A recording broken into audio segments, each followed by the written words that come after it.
Over the past year or so, we've seen several high-profile allies of Donald Trump, let's call it self-deprogram themselves from the cult of Trump known as MAGA. Chris Christie, for example, Anthony Scaramucci, they did it freely. Others like Jenna Ellis did it as they were basically staring at a judge in prison time. Our next guest is also a deprogrammed MAGA cultist who was deep inside that world, seeking to serve Donald Trump only to wind up in prison. You can read his story in his best-selling book, Shadow Diplomacy, and watch him tell his story in the fantastic documentary From Russia with Lev. We say hello to Lev Parnas. Thank you so much for being here today, Mr. Parnas. Oh, thank you so much for having me. Hello, how are you? And to follow Mr. Parnas on X, or at least what's left of it, Lev Parnas, and we have that linked up at our homepage as well. So I guess the question you probably get the most when someone meets you for the first time, how did you wind up into the world of Donald Trump's inner circle? Wow. Yeah, I mean, that's why I encourage everybody to watch the movie and read the book, because it's a really wild and crazy story. It's such a crazy story that it's hard to believe until you really start seeing the actual facts. But my indoctrination, I would say, into the Trump mega world was, it started with actually my son. One day called me up when Donald Trump actually came down those Golden State, Escalades, and announced that he's going to run for president. My son was 16 at the time, and he was just getting into politics. Our family was nowhere near politics, so he was taking the lead, and it was something that I tried to bond with him. And he gave me a call and said, "Hey, Dad, your friend is running for president."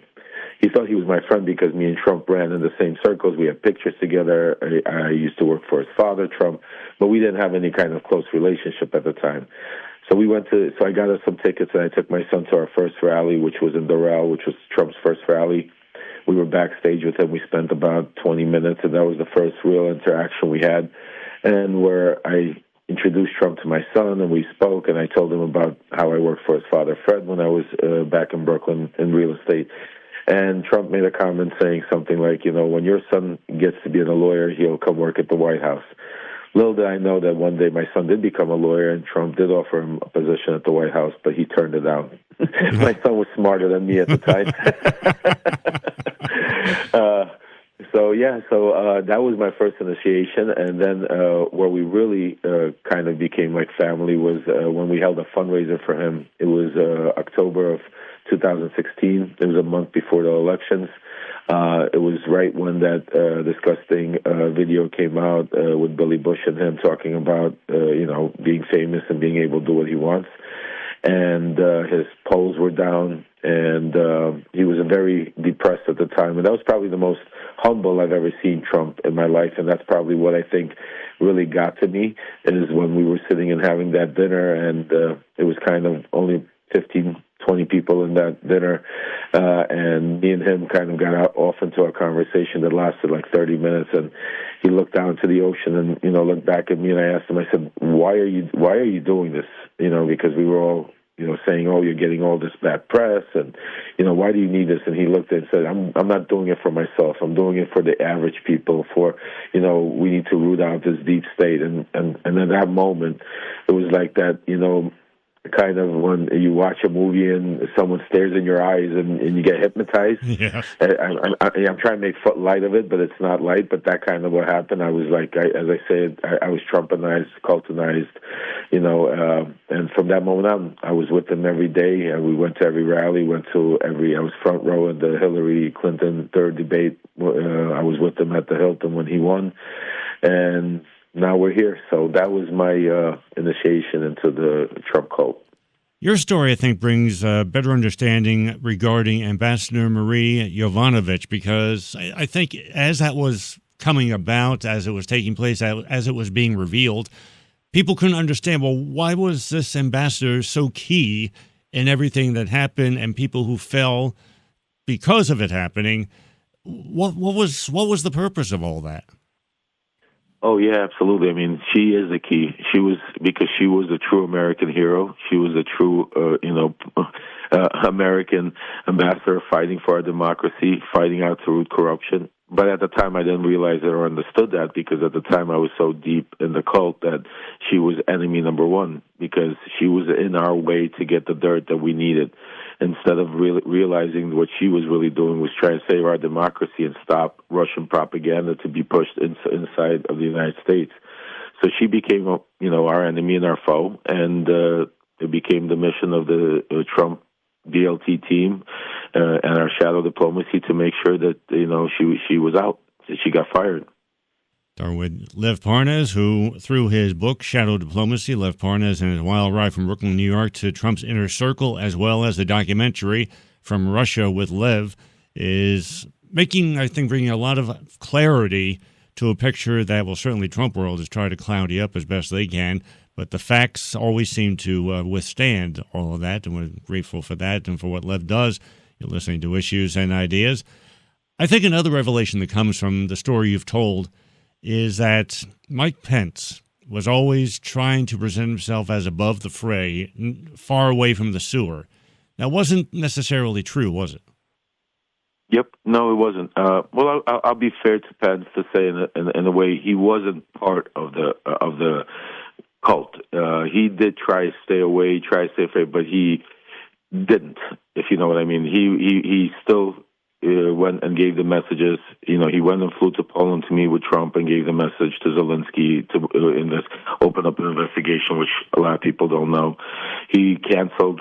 I mean, he didn't cancel. Trump canceled his trip, but he disclosed the real purpose of the canceling his trip, which was, one of the biggest things that people don't understand when they say why Russia invaded Ukraine.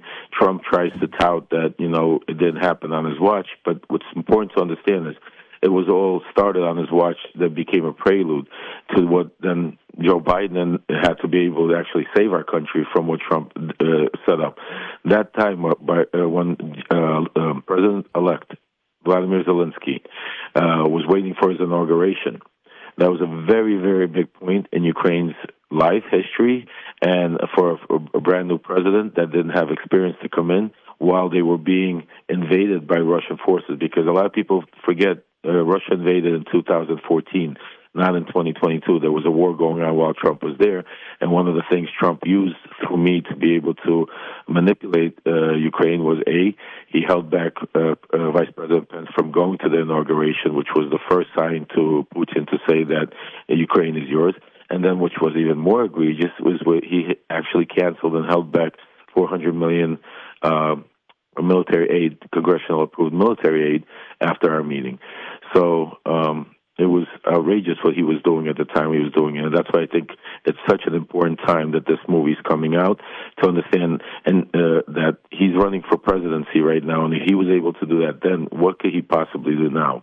The other thing I want to mention is I think it's important for the audience to look at is the messages that Trump came out with. First, it was dead silence from the GOP when the movie and the book released. They were scrambling to see how they're going to figure out to deflect and make sure that the story gets buried.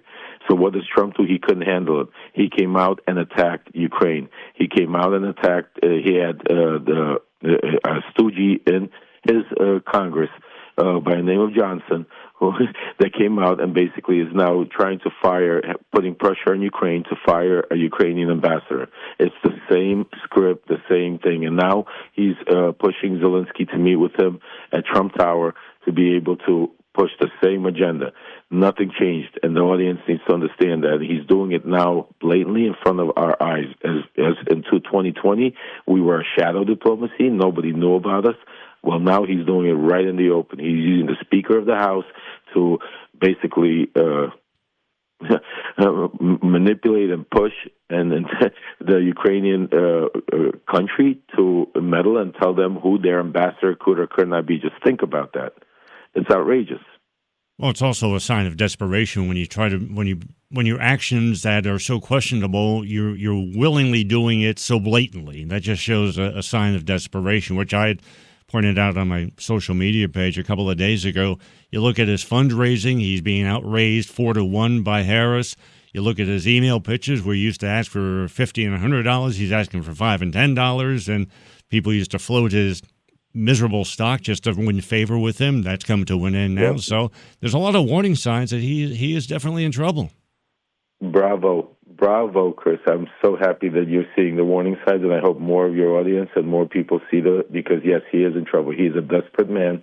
He's right now, but that's the scariest part, and that's why I want everybody to understand. These next 40 days are very, very important, but very scary because the rhetoric that's going to start coming out, as you could see, it started with the cats. First, it started with trying to, attack Kamala Harris about her, if she's black or not. Then that didn't work. Then they started attacking the dogs and cats. Again, it's racially motivated because it's attacking immigrants and Haitians. And now, he's with the movie coming out, he's starting to attack Ukraine again and meddle in their ambassadors. He's just out of control. And I'm glad you're seeing the signs, Chris, and I think there's more to come. And we have some things planned up for him because, as they say, that October surprise, we're not done yet. Excellent. Real fast, like 20 seconds or so if you can, because I mentioned high-profile people like yourself walk away from Trump, but there are countless everyday people who still blindly follow Trump. What can you just tell a person in their lives that can maybe help that person, get that person to break that bond? So I'll tell you honestly, Chris, I think we're at a point in our country right now that the lines have been drawn as far as the people in the cult. And I want to make it clear, when I say the mega cult, that doesn't mean all Republicans. That doesn't even mean all people that are voting for Trump. Because I've noticed through my experience of being in that world, there's a lot of people there that hate Trump, don't believe in Trump, but are just greedy for their own purposes. Either it's because of Bitcoin, they think Trump's going to do something better for them, or it's because of taxes, they think it's going to be something, but it's not big. They also think Trump's an idiot. They also don't like him, but because of their own personal. So those two groups, the cult and that group, you're not going to be able to change their mind because they're made up. They're hardcore for their own personal reasons or because they're part of the cult.